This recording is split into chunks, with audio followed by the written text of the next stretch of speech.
1951, derradeiros combates. En febreiro de 1951, decidimos deixar a Cabreira e alcanzar o Bierzo para establecer novos contactos e intentar, logo de ter o discutido cos camaradas que se topaban en Galiza, reorganizar a segunda agrupación para preparar a saída da guerrilla até o Bierzo e organizar a súa primeira etapa. Girón e eu desprazámonos até Corporales. Queríamos asegurarnos de que poderíamos, con todos os nosos camaradas, pasar un día en casa de Mariano, que vivía ali con súa nai, o seu irmán Laurentino e dúas das súas irmás, Traizón e Fer. En Corporales vivía dende había algúns meses un muiñeiro originario de Combriego, do que sabíamos que era cómplice da policía. Informamos diso na casa para que tomasen precaucións co forasteiro, mas a nai de Mariano xa falara demasiado co muiñeiro, aínda que logo negase. O 23 de febreiro pola noite fomos buscar o atravesado de Jalisco, que se atopaban en Baíto. Volvemos todos xuntos a casa de Mariano, onde chegamos na medianoite. O 24 de febreiro, ás 7 da mañá, este abriu a porta principal para verificar que todo estaba en orde. Uns guardas botáronse enriba e intentaron capturalos sen conseguilo. Mariano entrou de súpeto e informounos de que o impresionante despregue de portas de policía rodeaba toda a aldea. Comprendemos inmediatamente que foramos denunciados. Subimos aos tellados das casas veciñas para observar como estábamos rodeados. Varios guardas apostáranse nos tellados veciños.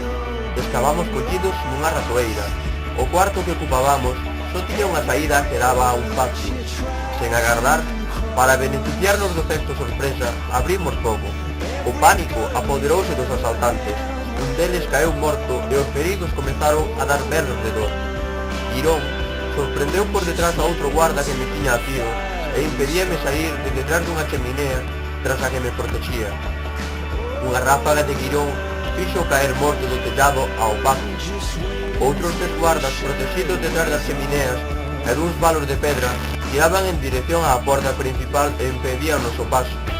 Mentres Girón abría fogo sobre eles desde o pórtico da casa, Jalisco e o atravesado lanzaban granadas desde a solaida a alcanzarnos mortalmente. Este primeiro encontro deu-nos vantaxe sobre eles e permitiu-nos controlar unha mazanteira de casas, na cal resistimos durante todo o día sen permitir que se achegasen. Con todo, tiñamos poucas posibilidades de sair sans e salvos. Máis de 200 gardas, armados de morteiros, rodeábanos. Comezaron a queimar as casas con gasolina para nos obrigar a sair. A tentativa fallou, só 2 ou 3 casas prenderon, mas a primeira comeza a asfixiarnos.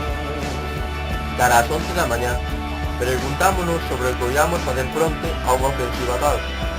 Resistir ou intentar romper o cerco. Sen convicción, optamos pola primeira táctica.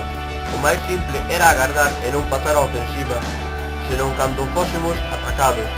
Como sabíamos que a longo prazo as muros das casas non ian aguantar os tiros de morteiro, abrimos unha fenda na parede que comunicaba o interior coa casa veciña.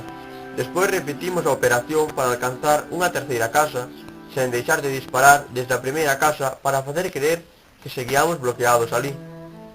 Cara ás 9 da noite decidimos arriscarnos a sair. Más tarde souben, de boca do propio interesado, que un guarda ferido nos escoitou pasar pola casa na que ele estaba e ocultouse debaixo dunha cama sen chistar. Saímos polo lugar que nos pareceu máis seguro, porque era o que controlábamos desde o principio. Ali estaba o corpo do guarda abatido por Girón. Os nosos asaltantes non se atreveron a chegarse a recuperalo. Avanzamos a rastras un detrás do outro. Apoderámonos do capote e das armas do guarda morto. Despois rubimos ao balcón dunha casa veciña a fin de acadar os tellados do outro grupo de casas. Lográmolo, mas tiveramos moita sorte.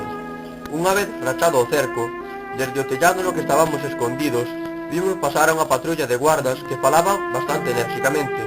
Recoñecemos o comandante Ricibita e escoitamos a un dos seus homes declarar: «Meu comandante, asegúrete que están todos mortos ou feridos.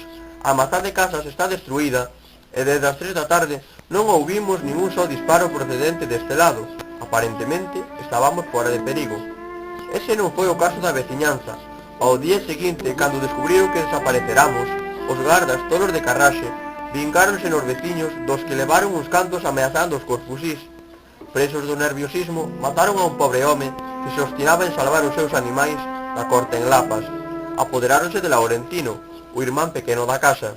Torturárono diante do seu irmán Mariano, e despois obrigaron a correr e asasinárono dun tiro polas costas. Despois tomárona con Mariano, amenazárono e dixéronlle que sabían como facelo cantar. Mariano sabía moitas cousas. Onde se atopaba Enrique?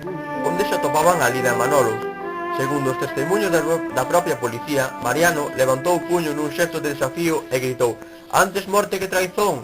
Viva o PCE e a República e viva a Unión Soviética!» Os gardas asasinaron ali mesmo. 3 mortos en corporales asasinados de forma máis cobarde. Estes son os éxitos que se apuntou o comandante Arricibita tras a morte dos seus subordinados. Naquel ano de 1951 estábamos resistindo sobre unha terra queimada.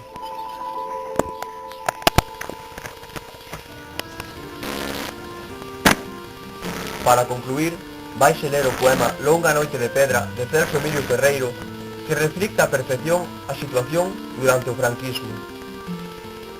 O teito é de pedra son os muros e as tebras. De pedra o chan e as reixas, as portas, as cadeas, o aire, as fenestras, as olladas son de pedra. Os corazóns dos homes que ao lonxe espreitan, feitos están tamén de pedra, e eu, morrendo nesta longa noite de pedra.